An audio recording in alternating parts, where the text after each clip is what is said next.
तो hello guys. आज के इस वीडियो में हम लोग वाईफाई वर्सेस मोबाइल डाटा के बीच में हम लोग कंपेयर करने वाले हैं।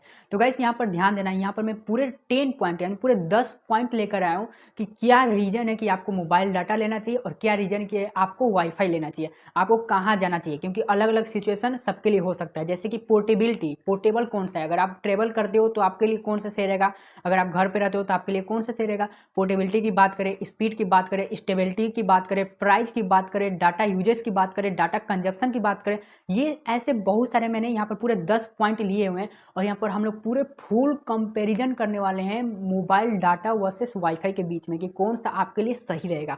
तो गाइस वीडियो को स्टार्ट करते हैं। तो हेलो गाइस, मेरा नाम है आयुष्मान और आपका स्वागत है मेरे एक नए वीडियो में। तो गाइस यहाँ पर जो हम लोग पहला पॉइंट कंपैरिजन करने वाले हैं वो है स्पीड। तो यहाँ पर हम मोबाइल डाटा वर्सेस वाईफाई के बीच में हम लोग स्पीड का कंपैरिजन करें तो देखो अभी तो 5G आया नहीं है, तो मैं 4G की बात करूँ तो देखो यहाँ पर अगर आप मोबाइल डाटा का अगर स्पीड की बात करोगे तो मैं बिल्कुल प्रैक्टिकल एग्जांपल बताता हूँ। सुबह के 4 बजे जगो, ठीक है, सुबह के 4 बजे जग के आप अपने मोबाइल डाटा का इंटरनेट स्पीड आप चेक करो, ठीक है।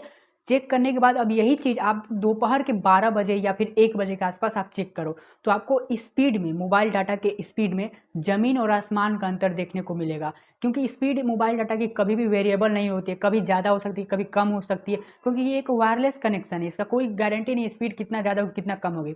लेकिन यहीं पर हम लोग वाईफाई की बात करें तो ये एक फिक्स लाइन कनेक्शन है, यानी कि ब्रॉडबैंड कनेक्शन है जो कि आप वाईफाई यूज करते हो और इसका जो स्पीड है आपको कॉन्स्टेंट देखने को मिलती है। अब यहाँ पर देखो ब्रॉडबैंड कई टाइप के होते हैं, मैं यहाँ पर फाइबर और डीएसएल की बात कर रहा हूँ। तो यहाँ पर इसमें आपको स्पीड कांस्टेंट देखने को मिलती है। तो यहाँ पर पूरा मतलब घुमा फिरा के बात बोले तो स्पीड के मामले में वाईफाई जीतता है और मोबाइल डाटा का स्पीड कोई गारंटी नहीं कब ऊपर होगा कब नीचे होगा। तो अगर आपको स्पीड चाहिए तो आप वाईफाई की तरफ जा सकते हो, क्योंकि वाईफाई का स्पीड हमेशा कांस्टेंट और सही रहता है। उसके बाद गाइस जो दूसरा पॉइंट है वो है डाटा कंजप्शन, मतलब कि आप मंथली डाटा कितना ज़्यादा कंज्यूम करते हो। तो गाइस यहाँ पर अगर मंथली डाटा कंजप्शन की बात करें तो देखो सबसे पहले मोबाइल डाटा की बात करते हैं। तो यहाँ पर आपको कैसे डाटा मिलता है, रोज़ के 1 GB 2 GB 3 GB इसी तरह करके मिलता है ना। तो अगर आप मंथली मान लो 15 या 20 GB तक यूज करते हो तो आपके लिए मोबाइल डाटा ठीक है, बहुत ही कम डाटा आप यूज कर रहे हो, रोज़ के 1 GB या 2 GB से ही काम हो जाएगा। लेकिन अगर आप मंथली 400 GB 500 GB यूज करते हो या फिर अगर आप एक कंटेंट क्रिएटर हो, यूट्यूबर हो, आप लाइव स्ट्रीम करना चाहते हो तो यहाँ पर आपको वाईफाई की तरफ ही जाना चाहिए, क्योंकि वाईफाई में क्या है कि आपको अनलिमिटेड डाटा मिलता है। जी हाँ, अनलिमिटेड मिलता है।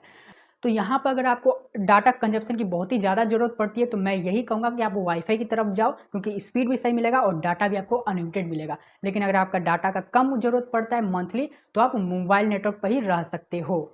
उसके बाद गए जो तीसरा पॉइंट है वो है रेंज। तो यार रेंज बोलते ही सबको समझ में आ गया होगा कि किसका ज़्यादा रेंज है और किसका कम है, तो इसमें ज़्यादा बोलने की मुझे ज़रूरत ही नहीं है। मोबाइल नेटवर्क की बात करें तो मोबाइल नेटवर्क के लिए मोबाइल का जो टावर है आपको लगभग हर तरफ मिल जाएंगे, तो इसकी जो रेंज है बहुत ही ज़्यादा है, लगभग हर तरफ है। और वाईफाई की बात करें तो इसका लिमिटेड ही रेंज है, जिस जगह पे मतलब कि आप घर पे लगवाते हो अपना राउटर, वाईफाई राउटर, तो उधर ही रेंज रह जाएगा, या फिर अगर आप ऑफिस में लगवाते हो तो ऑफिस तक ही लिमिटेड रहेगा, हर तरफ आपको रेंज नहीं देखने को मिलेगा। उसके बाद गाइस जो चौथा पॉइंट आता है वो है पोर्टेबिलिटी। तो गाइस पोर्टेबिलिटी की बात करें तो यहाँ पर मोबाइल डाटा की पोर्टेबिलिटी की बात करें तो ये आपको लगभग हर तरफ मिल जाएगा। आप कहीं भी जाते हो अपना मोबाइल लेकर तो आपको हर तरफ ही इंटरनेट देखने को मिल जाएगा। लेकिन यहीं पर वाईफाई की बात करें तो आप फिक्स लाइन है, अब इसके वायर को तो आप लेकर जाओगे नहीं ना, राउटर को अपने साथ लेकर तो जाओगे नहीं। तो यहाँ पर पोर्टेबिलिटी में मोबाइल डाटा जीतता है और वाईफाई जो है नहीं, क्योंकि ये एक जगह पर रहता है, एक फिक्स लाइन है जो कि आपको एक जगह पर लगाना पड़ता है और वाईफाई के रेंज से आप 10-15 मीटर के आसपास में यूज कर सकते हो। तो पोर्टेबिलिटी में मोबाइल डाटा जीतता है और वाईफाई नहीं। उसके बाद गए जो पांचवा पॉइंट है वो है स्टेबिलिटी। तो गाइस यहाँ पर स्टेबिलिटी की बात करें तो मोबाइल नेटवर्क की सबसे पहले बात करते हैं। तो मोबाइल नेटवर्क का जो इंटरनेट डाटा है ये कोई स्टेबल नहीं रहता है, कभी आपको फिक्स देखने को नहीं मिलेगा। मैं यहाँ पर प्रैक्टिकल एग्जांपल में मैं आपको बता चुका हूँ कि अगर आप सुबह के 4 बजे यूज करते हो तो आपको कुछ और ही स्पीड देखने को मिलता है, और 12 बजे दोपहर के यूज करते हो 1-2 बजे के आसपास तो आपको स्पीड कुछ और ही देखने को मिलता है। तो यहाँ पर जमीन आसमान का अंतर देखने को मिल जाता है। और यहीं पर वाईफाई की बात करें तो इसकी जो स्टेबिलिटी है वो हमेशा फिक्स रहती है। तो यहाँ पर वाईफाई और मोबाइल डाटा की स्टेबिलिटी की बात करें तो मोबाइल डाटा में कोई भी स्टेबिलिटी आपको देखने को नहीं मिलती है, और वाईफाई की बात करें तो इसमें पूरा आपको स्टेबिलिटी देखने को मिलती है। उसके बाद गए जो छठा पॉइंट आता है वो है डाटा यूजेस FUP, यानी कि फेयर यूजेस पॉलिसी। तो गैस यहाँ पर मैं ये कहने की कोशिश कर रहा हूँ कि आप चाहे मोबाइल डाटा यूज करो चाहे वाईफाई यूज करो, तो जो भी आपको डाटा मिलता है ना उसे आप खत्म कर देते हो तो आपको एक लिमिटेड स्पीड पर आपको अनलिमिटेड डाटा मिल जाता है। उसी को कहते हैं फेयर यूजेस पॉलिसी यानी कि FUP। तो अगर हम मोबाइल डाटा की बात करें तो जैसे आपको मान लो रोज़ का 1 GB या 2 GB मिलता है, तो ये तो बहुत ही लोगों ने एक्सपीरियंस किया ही होगा कि जब आपका खत्म हो जाता है तो आपकी स्पीड स्लो कर दी जाती है। लेकिन जो स्लो स्पीड रहती है वो एक अनलिमिटेड डाटा रहती है, उतनी स्लो स्पीड पे आप जितना चाहो उतना यूज कर सकते हो। तो गाइस यही जो सेम चीज़ है वही वाईफाई में भी होता है, यानी कि ब्रॉडबैंड कनेक्शन में भी होता है। जब डाटा आप खत्म कर दोगे तो आपका FUP लग जाता है। तो यही मैं बोलने की कोशिश कर रहा हूँ कि जब डाटा खत्म कर दोगे तो जो FUP की स्पीड होती है उस स्पीड पर आप कितना ज़्यादा डाटा यूज कर सकते हो, किसमें फ़ायदा रहता है। तो यहाँ पर हम सबसे पहले मोबाइल डाटा की बात कर लेते हैं। तो गाइस यहाँ पर जब आपका FUP लग जाता है आपका मोबाइल डाटा में, तो यहाँ पर स्पीड इतनी कम हो जाती है कि ढंग से गूगल सर्च हो जाए वही काफ़ी है। लेकिन यहीं पर जो मेरा एक्सपीरियंस है वाईफाई के साथ, मैं BSNL भी यूज़ कर चुका हूँ, BSNL भी यूज़ कर चुका हूँ और अभी मैं एयरटेल पे हूँ। तो जब आपका डाटा खत्म हो जाता है तो आपकी FUP लगती है। तो FUP आपका 2 MBPS या फिर 1 MBPS पे लगती है। ज़्यादातर कंपनियों का ये होता है, 1 MBPS से नीचे नहीं होता है। ज़्यादातर कंपनियों का 2 MBPS का FUP होता है। तो मान लो 2 MBPS पे लग जाता है तो 2 MBPS पे पता है आप क्या क्या कर सकते हो। जो स्पीड होती है 2 मेगाबिट पर सेकेंड, इतने स्पीड पर आप 2-3 मोबाइलों में यूट्यूब की वीडियो देख सकते हो, वो भी 1080 पिक्सल पे करके। तो यहाँ पर अगर डाटा यूजेस की बात करें, जब FUP लग जाता है तो इसमें आपको वाईफाई में और बहुत ही बढ़िया स्पीड मिलती है FUP लगने के बावजूद भी। लेकिन मोबाइल डाटा की बात करें तो उतना अच्छा आपको स्पीड देखने को नहीं मिलता है।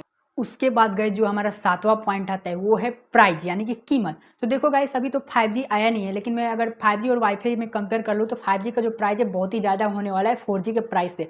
तो यहाँ पर अभी हम लोग 5G को साइड में करते हैं, क्योंकि जो हमारे अंबानी सर जी हैं उन्होंने बोला है कि हम इसी साल 5G लाएंगे। तो अभी तो 5G आया नहीं है, लेकिन हम 4G से कंपेयर कर लेते हैं वाईफाई को। तो यहाँ पर अगर यार प्राइस की बात करें, मेरे नज़र से मुझे ऐसा लगता है कि वाईफाई जो है सस्ता ही पड़ता है, मतलब कि ब्रॉडबैंड कनेक्शन सस्ता पड़ता है और मोबाइल डाटा जो है महंगा पड़ता है। तो यहाँ पर यार मेरे नज़र से वाईफाई सस्ता है और मोबाइल डाटा थोड़ा सा महंगा ही पड़ता है, अगर घर में 3-4 लोग मेंबर हैं तो। उसके बाद गए जो 8वां पॉइंट आता है वो है ट्रैफिक प्रॉब्लम। मतलब कि देखो यहाँ पर क्या है कि आप मोबाइल डाटा यूज करते हो, तो मैंने अभी आपको एग्जांपल दिया था स्टार्टिंग में कि अगर आप सुबह के 4 बजे यूज करोगे तो आपको कुछ और ही स्पीड देखने को मिलेगा, मोबाइल डाटा की बात कर रहा हूँ। और दोपहर में यूज करोगे तो आपको कुछ और ही स्पीड देखने को मिलेगा। ज़मीन आसमान का अंतर हो जाता है मोबाइल डाटा के केस में। तो यहाँ पर क्या होता है कि ट्रैफिक प्रॉब्लम होती है, सुबह में बहुत ही कम ट्रैफिक रहती है, इसीलिए आप तक इंटरनेट बहुत ही तेज़ आता है। और जैसे ही दोपहर होता है तो बहुत ही ज़्यादा ट्रैफिक कंजप्शन हो जाता है, बहुत ही ज़्यादा लोग यूज करना शुरू कर देते हैं, तो जो स्पीड है वो बहुत ही कम हो जाती है। लेकिन यहीं पर अगर हम वाईफाई के केस में बात करें तो चाहे आप सुबह यूज करो, शाम को यूज करो, कभी भी यूज करो, वो आपका खुद का नेटवर्क है, खुद का आपका इंटरनेट है वाईफाई, उसमें आपके घर के ही मेंबर रहेंगे तो उसमें आपको स्पीड जो है बरोबर ही देखने को मिलती है, स्पीड कांस्टेंट देखने को मिलती है। तो यहाँ पर बस इतना कहने का मतलब है कि ट्रैफिक अगर प्रॉब्लम की बात करें तो मोबाइल डाटा में बहुत ही ज़्यादा होती है, और वाईफाई की बात करें तो कुछ नहीं होता है, सब कुछ बराबर रहता है, स्पीड कांस्टेंट रहती है। उसके बाद गए जो लास्टवा पॉइंट है वो है लेटेंसी यानी कि पिंग। तो गाइस बहुत लोगों को पता नहीं होगा कि पिंग क्या है, तो मैं एक लाइन में बता देता हूँ। देखो, जिस नेटवर्क का जितना कम पिंग रहेगा उतना ही आपका जो रियल टाइम का जो एक्सपीरियंस है वो बहुत ही बेस्ट रहेगा। फॉर एग्जाम्पल आप फ्री फायर खेलते हो और कोई नेटवर्क से खेल रहे हो तो उस नेटवर्क का जो पिंग है बहुत ही कम है, तो आपका जो फ्री फायर का जो रियल टाइम का जो कम्युनिकेशन है, जो रियल टाइम का जो एक्सपीरियंस है वो बहुत ही बेस्ट रहेगा। आप गोली मार रहे हो या आप कुछ भी कर रहे हो, उसका रियल टाइम का जो एक्सपीरियंस है बहुत ही आपको जल्दी और बेस्ट दिखेगा। तो समझ में आ गया पिंग क्या है, जितना ज़्यादा कम पिंग रहेगा उतना ही बेस्ट नेटवर्क है, ठीक है। तो गाइस अब हम बात करते हैं, सबसे पहले तो हम लोग कंपेयर कर लेते हैं 5G और वाईफाई के पिंग के बारे में। तो गाइस देखो 5G तो अभी आया नहीं है, लेकिन ऐसा क्लेम किया जा रहा है कि 5G का जो पिंग है वो सिंगल डिजिट में रहने वाला है, मतलब कि 10 से कम ही रहेगा। लेकिन गाइस यहीं पर हम लोग वाईफाई की बात करें तो वाईफाई में अभी भी डबल डिजिट का ही पिंग चल रहा है, चाहे आप फाइबर यूज करो कोई भी यूज करो। ये जो मेरा फाइबर का जो वाईफाई है इसका आप स्क्रीनशॉट का जो पिंग देख रहे हो अभी भी ये डबल डिजिट में ही है। लेकिन गाइज ये जो वाईफाई के जो आप इतना ज़्यादा पिंग देख रहे हो, ये पिंग इतना ज़्यादा होने से कोई मैटर नहीं करता है। रीज़न ये है कि ये जो वाईफाई का जो स्पीड है, स्पीड भी अच्छा होती है और वाईफाई की जो स्टेबिलिटी है वो भी अच्छा होती है, इसलिए इतना ज़्यादा पिंग होने की वजह से भी कोई उतना फर्क नहीं पड़ता है। तो गाइज यहाँ पर हम लोगों ने 5G और वाईफाई के बीच में कंपेयर कर लिया। अब हम कंपेयर करते हैं 4G और वाईफाई के बीच में। तो 4G और वाईफाई के बीच में बात करें तो जो वाईफाई का जो पिंग है वो बेस्ट है और 4G का जो पिंग है वो बहुत ही कम है, तो यहाँ पर वाईफाई बेस्ट है।